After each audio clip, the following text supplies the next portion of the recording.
Hi, I'm on tour, but we have finished Ithaca and I need to talk to you about this chapter because, right, it is my favourite chapter of the whole of Ulysses. For me, it completely brings the book together and makes Joyce, makes you realise what an absolute master craftsman Joyce is with the written word. And I think it's a style, isn't it? It is just the style of Joyce. He's just playing with you. And I think this chapter we realise that he's just playing with us, and he's just been playing with us all along. Yeah, he was playing with us, and maybe I'm dicking a bit about too, because as you'll notice, I am back here in Eggland, finished tour. And yeah, I found it almost impossible to write, to do videos, to record videos when I was out on tour. It was just on the go all the time, and I didn't really have the time to sit down anywhere remotely fucking quiet and have a chat with you about what I thought about this chapter. And if it was any other chapter, maybe it'd be fine, but this chapter, Ithaca, is literally my favourite chapter in the book. It's the chapter that made sense of it all for me. It's what made the book, it was just like a light bulb moment for me when I read this chapter. And why was it a light bulb moment? I guess because the style was so different. We'd seen it before, hadn't we, in previous chapters, like when Circe, when the style was like almost written out like a play, and we'd seen it in other chapters, you know, in really early on when it was just like a narrative stream of consciousness thought.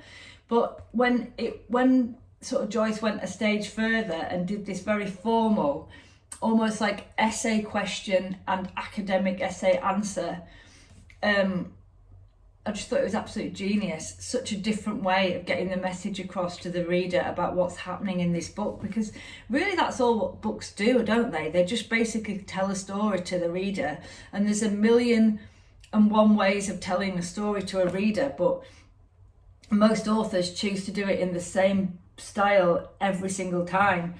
But Joyce is kind of like fed up with that, and it feels like he wants to get all these points across about Stephen and what happened in the scenes, but he doesn't want to do it in a conventional way. And that's what I loved about this chapter, and that's why I realised in the light bulb moment, I thought this is what he's doing every single chapter. He's testing, he's wanting to tell the story, but not in a conventional way. So it's either through stream of conscious thought, or it's through like a play, and it's just refreshing. And if you read a lot of books, you'll never see a style like it. I've never read anything quite like this, and so this is what really turned me on this chapter, to that idea that Joyce is just having a laugh. And I think, right, when you read this, because it's so like lots of the questioning is so intellectual, just the questioning, it makes you laugh so much about it that it makes you think those scenes earlier. Do you remember the chapter when there was academics in the library and they were talking a lot of waffle, and a lot of us were quite frustrated because we couldn't understand all the literary references. Like, maybe we understand now through this chapter that it's just Joyce tongue-in-cheek. Yeah, like Joyce was an academic. Yeah, he was clever. Yeah, he had a really good education and he knew a lot about stuff, but he didn't take it all too seriously. Do you know, like, this is a man that just appreciates normal life. And that is, I think, what is at the heart of the book Ulysses. He's trying to mythologize normal life. He's trying to mythologize a normal everyday man and say, why can't you be a god? You know, why can't you be the center of it? This amazing epic realm called life, you know. And it's why, you know, like a lot of authors, if you just say, oh, man walks down the road, you know, a lot of authors will describe the man walking down the road, or just say, you know, a man walked down the road. But you know, with Joyce, you'll know when the tarmac on that road was laid, what it was laid with. Not only that, what was in the thought process of the tarmacer that laid the tarmac on the road that the guy's walking on, you know.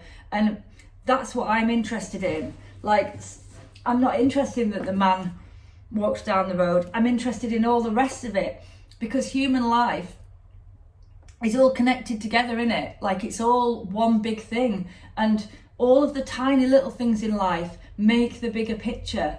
And like, Joyce drills down into these tiny little things in life, all the minutiae, the complete detail, the stuff that people get annoyed with and angry with because it takes like 10 pages to describe, you know, one little scene in a pub, because he's talking about maybe the grain in the wood on the table, or you know, or the flow of the pint the Guinness as it comes out of the. But that is all about. That's what life's about. It's the magic. It's the mythology, and it's the magic in the mundane. And I've always been massively drawn to that, and I think it's true.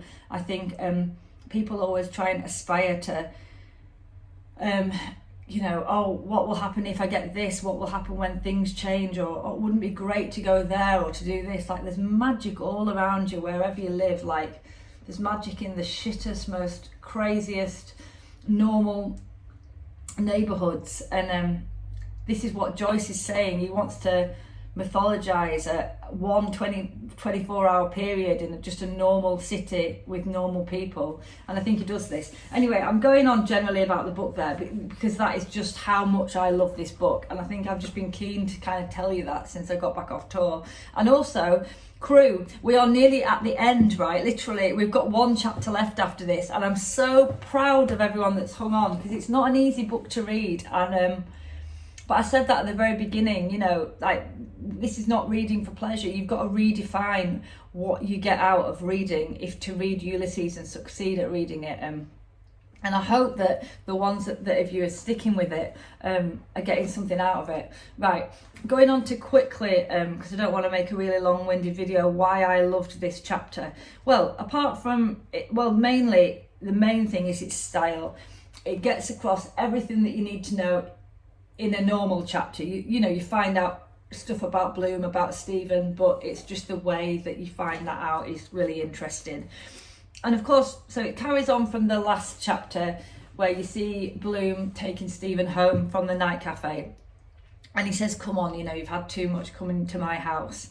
And then of course we're hit with a volley of questions and answers, and it feels to me, I don't know about anyone else, a little bit like Joyce has been to school too much. He's like pissed off with, well, it may not be pissed off, but he's spent too much time in too many academic institutions, and he's having fun with this, and he wants to kind of intellectualize every single normal detail of everyday life that we do. He wants to kind of intellectualize it and break it down. And I'm just going to give you a few of my favourite examples. The first is when he goes in and he makes Stephen a cup of hot chocolate, right? So, how did Bloom prepare a collation for a Gentile? So obviously we're setting up the whole Jewish versus Christian thing. He poured into 2 teacups 2 level spoonfuls, 4 in all, of Epps soluble cocoa, and proceeded according to the directions for use printed on the label to each, adding after sufficient time for infusion the prescribed ingredients for diffusion in the manner and in the quantity prescribed.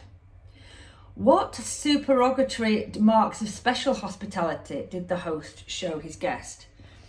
Relinquishing his symposiarchial right to the moustache cup of imitation Crown Derby presented to him by his only daughter, Millicent Millie, he substituted a cup identical with that of his guest, and served extraordinarily to his guest, and in reduced measure to himself, the viscous cream ordinarily reserved for the breakfast of his wife Marion, Molly. So basically it's saying, like, how did Bloom look after his guest? Well, he gave him more cream than he gave himself. Was the guest conscious of, and did he acknowledge these marks of hospitality? His attention was directed to them by his host jocosely, and he accepted them seriously as they drank in joco-serious silence Epps' mass product, the creature cocoa. And I just love that, the way it's kind of something really informal, like having your mate round after a boozing session and you're making them a cup of cocoa, but it's so clinically described, isn't it? And that is what makes it so fucking funny. And I love all of this. And the second one is exactly, I mean, the whole chapter's this style. I mean, I could literally, with glee, just read through every single page, because this is just my favourite piece of the book, and there's gems on every single page, but we'll be here all day. But they, you know, obviously they chatter and everything, and they drink cocoa, and then they're going out to leave, and they're going out for a wee outside. And so here you go, they're going out of the door. What did each do at the door of egress? That's the question. Bloom set the candlestick on the floor. Stephen put the hat on his head. Another question. For what creature was the door of egress a door of ingress? For a cat. They're going out as the cat's coming in. What spectacle? Now this is like, listen to the answer to this question, because this is poetry. And I remember reading this line the first time I read Ulysses, and I was blown away. So this is the question, listen to the answer. What spectacle confronted them when they, first the host, then the guest, emerged silently, doubly dark, from obscurity, by a passage from the rear of the house into the penumbra of the garden? Answer. The heaven tree of stars hung with humid night blue fruit. I mean, wow. That's just poetry. The heaven tree of stars hung with humid night blue fruit. Wow.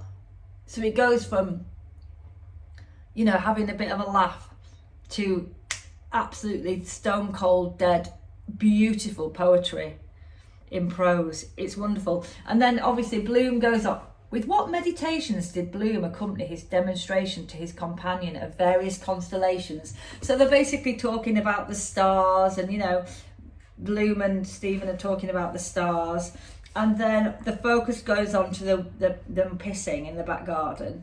And this is having gone through, we're turning about 3 or 4 pages now to get on to the pissing bit, so we've got literally about 3 pages on stars, which is great. It just goes through into the minutiae of the constellations and all of that. Anyway, it talks about, there's a fly, it talks about were they indefinitely inactive? At Stephen's suggestion, at Bloom's instigation, both, first Stephen, then Bloom, in penumbra urinated, their sides contiguous, their organs of I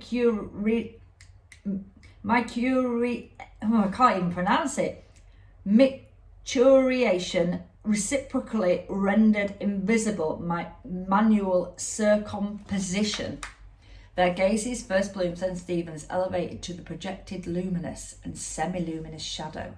Similarly, the trajectories of their first sequent, the simultaneous urinations, were dissimilar. Bloom's was longer, less irruent, in the incomplete form of the bifurcated penultimate alphabetical letter, who, in his ultimate year at high school, 1880, had been capable of attaining the point of greatest altitude against the whole concurrent strength of the institution, 210 scholars. Stephen's higher, more sibilant, who, in the ultimate hours of the previous day, had augmented by diuretic consumption and insistent vesical pressure. Who else describes in depth the flow of piss like James Joyce? You know, he's saying that Bloom, basically in his last year at high school, he was the guy who was basically could wee the highest in the whole of the school.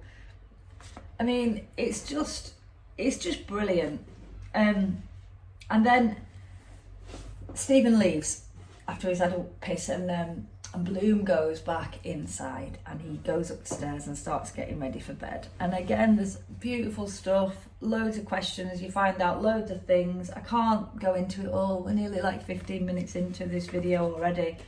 But I thought this was really cool, really, really well described. So he opens up a drawer, right, with Bloom, and he's looking through all these things and he finds like his dad's suicide note amongst other things, which is you know, we're learning about Bloom all the time through this. And I just liked the way, you know, it described it, and it made me feel so connected to Bloom and the characters in the book, because a lot of years have gone by, like 100 years obviously since this book was written. And you think people must change throughout time, but really I don't think people change at all throughout time, and everyone's really similar even now to what they were then. And you know, like obviously I'm a mum and I keep all our little lads' drawings in a box at home, and I have a drawer with all this stuff in, and I have art folders of all the art he's ever done, and Bloom was absolutely no different. So this is a question: what did the first drawer unlocked contain? A Ver Foster's handwriting copybook, property of Millicent Bloom, certain pages of which bore diagram drawings marked Papley, which showed a large globular head with 5 hairs erect, 2 eyes in profile, the trunk full front with 3 large buttons, 1 triangular foot, 2 fading photographs of Queen Alexandra of England and of Maud Branscombe, actress and professional beauty, a Yuletide card bearing on it a pictorial representation of a parasitic plant, the legend Mitzpah, the date Christmas 1892, the names of the senders from Mr. and Mrs. Comerford, the versicle, may this Yuletide bring to thee joy and peace and welcome glee, a butt of red partly liquefied sealing wax obtained from the stores department of Monsieur Helly's Limited, 89 1991 Dame Street, a box containing the remainder of a gross of gilt J. Pennibs obtained from the same department of the same firm, an old sandglass which rolled containing sand which rolled, a sealed prophecy never unsealed written by Leopold Bloom in 1886 concerning the consequences of the passing into law of William Ewart Gladstone's Home Rule Bill of 1886, never passed into law, a bizarre ticket number 2004 of St. Kevin's Charity Fair. I can't read anymore, well, because the list goes on and on and on. But it's that first bit of the description of the drawings, which showed a large globular head with 5 hairs erect, 2 eyes in profile, a trunk full front with 3 large buttons, 1 triangular foot. It's a beautiful way of describing a child's drawing, and that's what Bloom does. He's poetic in his writing, and it's why I absolutely love him. There's so much more to say about this chapter, because it is one of my favourites. But I'm not going to. I'm going to let you lot talk about it in the comments. I think it would be good if you lot kind of just raise some points for discussion on it. I mean, for me, the biggest thing that I loved was the style. The style for me was everything, you know, and the comedic value, the way it raised, you know, stuff, everyday stuff, into like making it into so mega important. Like, it's almost like it's the topic of a thesis, isn't it? You know, making cocoa becomes the most important thing. It's so important that you might be actually asked to answer an exam question on it, you know. And that is what Joyce is dicking about with, and that is what is beautiful. And we have one more chapter to go, and it's Penelope, and it's the last one, and I hope you enjoy it, and I'll see you soon.